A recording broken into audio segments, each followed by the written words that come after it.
So normally when the announcements have happened, that's the cue for everybody to get up and leave. But not tonight, because we have some business still to do. We have some honoring, not of me, as you heard, even though that's what it said in the annual report, but of Rabbi Busch. Rabbi Busch, as you have heard, has been a rabbi in this congregation for 10 years, but he has also been a rabbi in the world for 25 years. And on both of those occasions, he is deserving of our highest honor. And so it is my pleasure to invite the presidents who have served with Rabbi Busch to come to the bima and to pay him due respect.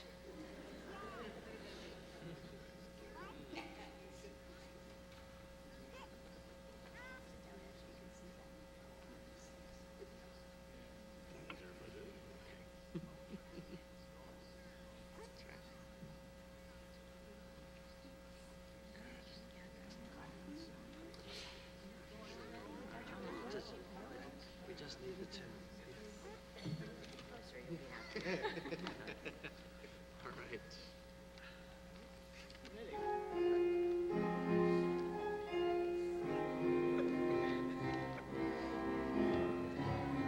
When Andy Busch left Brandeis, to Jerusalem he would go. To be a rabbi was his goal, but where he did not know. Go down, Rabbi. Pittsburgh sounds just fine with a nice Jewish girl, a Rabbi Debbie Pine. From there they went to New Orleans, Temple Turo, his new home. A Jersey Jew who prayed for saints, soon though he would roam. Go north, Rabbi, to well-known BHC, a real nice Jewish town to raise your family. The first thing was to find a house, then set up his study. A leaking room that had a mouse. He asked, "Is this for me?" Calm down, Rabbi. Good times will come your way. Just call Joanne and Iris and do whatever they say. He quickly took the lead, his manner loved by all. With Alyssa, Jimmy, Robbie, Ben, Ann, and Brad, new members they would draw. Care for 3 kids, go to meetings, take a call, lead a shiva. We know you can do it all. Now it's 10 years since you've been here, a local leader with respect. You've done well and you've kept your smile, but your hair's harder to detect. Never go, Rabbi, your years here have just begun. It's Shabbat, so get to work. Your sabbatical's now done.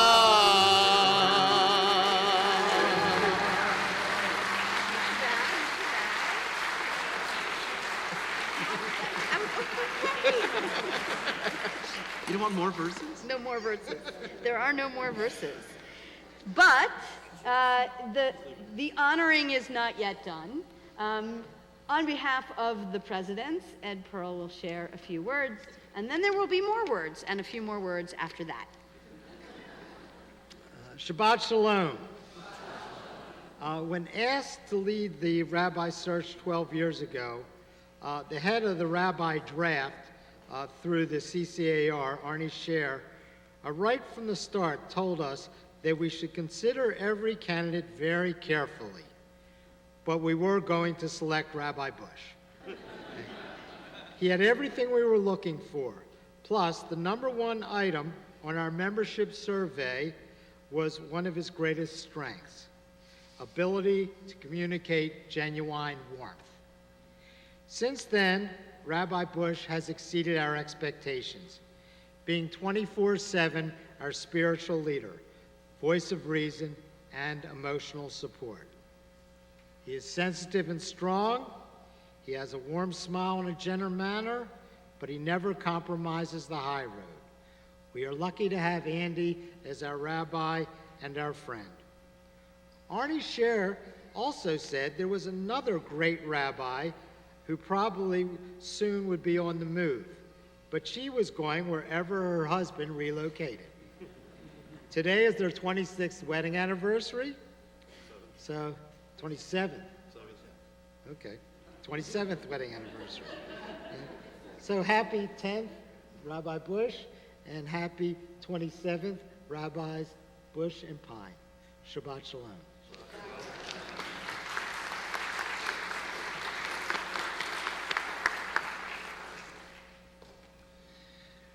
I would like to also take this opportunity to thank Rabbi Busch for personally helping to teach me to be a clergy person, a leader, and a mensch. And not only for modeling those things with his words, but by modeling them every day with his actions. Thank you.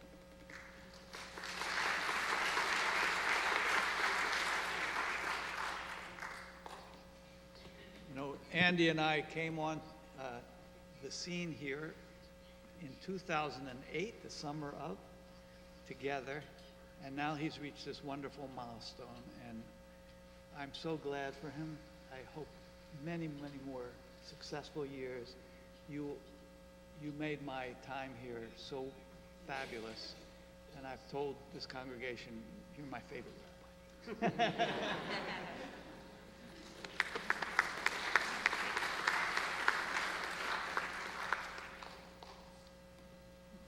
Okay, I wrote mine down. Over the past 10 years, Rabbi Busch has really guided me in ways that have served me both professionally and personally. Yeah, you have. In case you don't know this about Rabbi Busch, he is a real stickler for timeliness. And I've not been known to be the most on-time person in the world, but I really try hard. You know I try so hard, and I like, oh my gosh, I'm a minute late. I really have worked on that. But all joking aside, Andy's direct approach when it comes to working with his colleagues and anybody, frankly, his directness and his honesty have modeled behavior that I aspire to. And most importantly, his deep concern for his colleagues, for his congregants, his capacity to sit down and listen, shut the door, look you right in the eye, and listen to you when you need him, has been a real source of strength for me over the last 10 years. So I'm so grateful and look forward to more years together. Thanks, Rick.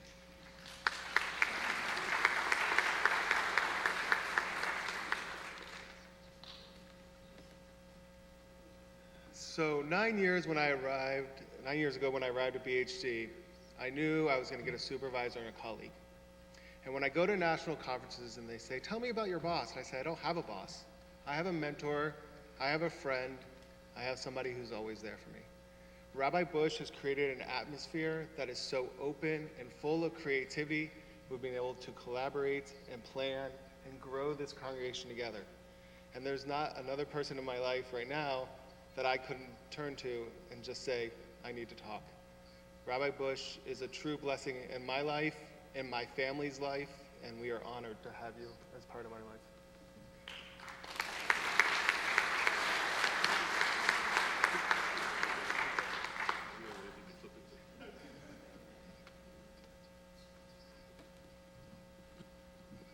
Thought you'd never tire of reminding Rabbi Busch that I was here first.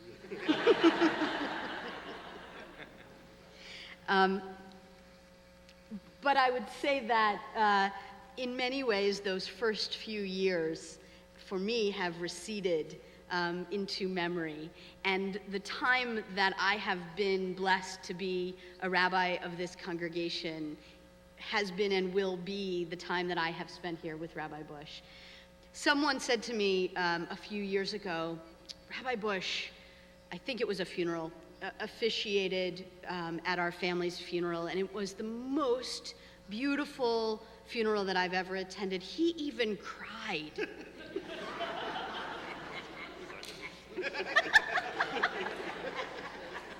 And I didn't say, oh please, he cries all the time. But I thought it. You know, there is a teaching in Judaism that there are many gates for forgiveness, many gates to God. And the teaching says that the gates of tears are always open. So we may mock Rabbi Busch occasionally in staff meetings for crying about something that, you know, I wasn't crying, cantors weren't crying, but his tears, I think, are truly symbolic of the openness of his heart and the way that he truly understands his work in this congregation for 10 years and as a rabbi for 25, as leading and guiding all of us truly to those gates and, God willing, through them, to reach that place of holiness, to reach that place of community, of meaning and purpose that is really what we are all engaged in here in the congregation and in our world. The presidents have gotten together and your colleagues to make a donation in your honor to ICJS, the Institute for Islamic Christian Jewish Studies. And Rabbi Busch has been a participant and a supporter of this organization in the community for a very long time, and I think that it speaks very much to some of the things that are most important in his rabbinate. Being a part of a community, being a voice of leadership in that community, and bringing understanding and cooperation to a world that needs that so very badly. Andy, if you would step up for just a moment. We made this donation. Andy told us like 100 times, don't do anything, don't get me anything, I don't want a big deal. And we knew that that was true. And also, we couldn't let this moment pass without doing something to honor your service to us and to the Jewish community. So please understand that that donation is our way of thanking you for all that you are and all that you have given. But lest you go away empty-handed, here is what Andy told me happens at all good honoring moments, a gift certificate to Hardee's.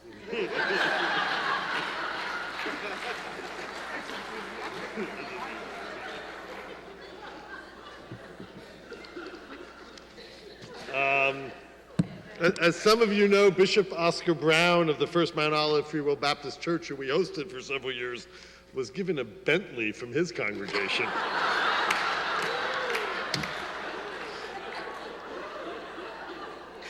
Though I guess what comes to mind there actually is, you'll see the diploma I received, my Doctor of Divinity, on Wednesday at Hebrew Union College, Jewish Institute of Religion, bestowed upon me actually by the new president of Hebrew Union College, a confirmand of Baltimore Hebrew congregation, Andrew Rayfeld. So we have real yichus at this point. You'll see in the middle of it, above a lengthy paragraph describing me, each rabbi gets an adjective. I mean, the noun is rabbi, but they title it each with something, and we were all teasing each other after. Mine says thoughtful rabbi, which is good enough, but my classmate Niles got outstanding rabbi, and none of us came close to that, actually. So we're going to spend the next 25 years figuring that one out. I want to once again thank the congregation for the sabbatical that I was just able to enjoy. When Rabbi Sykes-Cohn and I tell colleagues how committed this congregation is not only to those months, but to our study and learning, we have colleagues at congregations similar in size and stature to our own who are jealous in terms of the understanding and support for that. And when I think of the things in the study that I did during my sabbatical, and as I said on my last Shabbat before I went on sabbatical, I really did clean my basement. That was the most successful thing I did.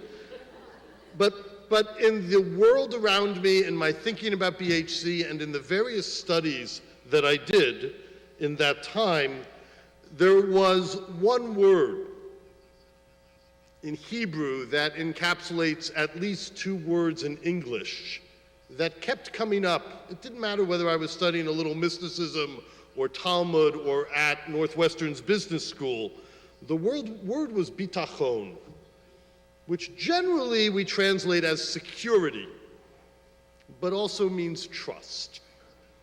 Now, as Richard indicated during the annual meeting, there has been a lot of discussion in our world at this moment, especially our religious life, but so many institutions, about bitachon, about security.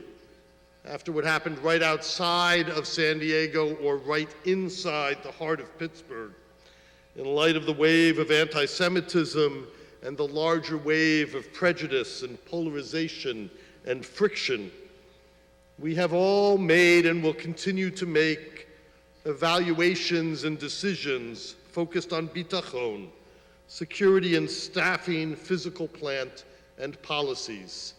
It has always been somewhat of our lives. We have caught up with Europe in terms of realizing that it is truly part of our lives. But the word that kept coming to mind, and as I thought of as I approached today, a celebration that I truly do appreciate, was bitachon in terms of what the word means of trust. It was a sense of trust that brought me to Baltimore Hebrew congregation on so many levels and exuded by Ed Pearl, the chair of the search committee and my first president as I arrived here. A sense that this congregation, imperfect as any human gathering is, this congregation was committed to trying to trust one another, clergy to clergy, staff to staff, across lay leadership, lay leaders and members of the congregation, clergy and staff. It was clear in the very discussions I had with the committee, and as Rabbi indicated, clear as I sat with the cantorial search committee, a committee chaired by John Elias, which I grew to know better than I knew the rabbinic search committee when I arrived here, because I sat as a member of that committee from New Orleans. The trust, the working together, the reality that we knew this institution would move forward because of our cooperation, that was all crucial. And so for holding up and exemplifying that trust, let me thank all who have served as officers, board members, volunteer leaders of all stripes, and volunteers in my tenure so far here. Let me thank, in addition to Ed, the other presidents who have served while I'm here, including Phil Abraham, who lives in Boston now but stays in touch and in membership with our community. This sense of trust permeates especially what we do together as a staff. I want to thank Rabbi Sachs-Cohn. We've actually known each other since right before she was ordained, and the joy of getting to come here and serve together with Alyssa and lead together this congregation and be able to act within this community is a joy every single day as we support each other through life's ups and downs and in leadership of this congregation. Brad Cohn and his education team operate on a sense of trust with the parents and children in our school, with the teachers, and with the community as a whole as we work together on that front. Everyone involved in our education. Let me thank Cantor Ellerin, Cantor Sachs, and Cantor Solomon and Jimmy for their partnership and also for their commitment and friendship to the life of this congregation. Let me thank Joanne, Iris, and all others who work at Baltimore Hebrew Congregation. As I say to them every time we gather to celebrate as a staff, the clergy and Brad are well aware that we get to stand in front of the room, but we would never be standing in front of the room if it wasn't for the work that they do every single day together with us. It is, I think, of course, this sense of bitachon, of trust, that brought Temple Emmanuel to us 3 years ago and have integrated so beautifully in the life of the congregation, with a special gift for Rabbi Sykes-Cohn and I of bringing Rabbi Buchtal all the closer into our lives and our reality. That is very much why you are here. So we live at a time when we need to consider bitachon, security. But the tradition calls us also to embrace bitachon as trust in the power of Torah, learning, and yearning for God. From the E.B. Hirsch Early Childhood Center to the Millie and Alvin Blum Next Gen 8th through 12th grade program to our adult learning, from prayer to BHC Justice to BHC Cares and beyond, the inspiration of community, of working together, of forgiveness, and of striving are part of the community we strive to nurture, a community that in the coming program year, in the year 2020, will be celebrating its 190th anniversary. Ours is the first congregation in this state. Let me thank my family today, most of whom are here, and all of whom are actually at more significant moments of career transition than I am within our home life at this moment. On Wednesday at HUC's graduation, receiving an honorary doctorate of divinity, a few of my classmates who had been in one job for 20 years or even 25 years teased me for the number of moves I made in the first 15 years of my career. I had the notable distinction of being the classmate who had moved the most voluntarily.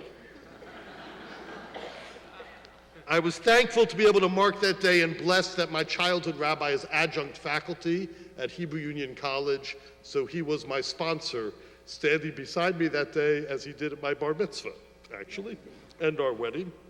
And I am thankful to be able to mark the 10 years here at Baltimore Hebrew Congregation, confident that any transitions I hope to make in the coming years will be made together as a community, as a congregation. I was taught that this is called a rebuttal, actually. But let me simply express my thanks for your celebration and for your bitachon, your trust. Thank you.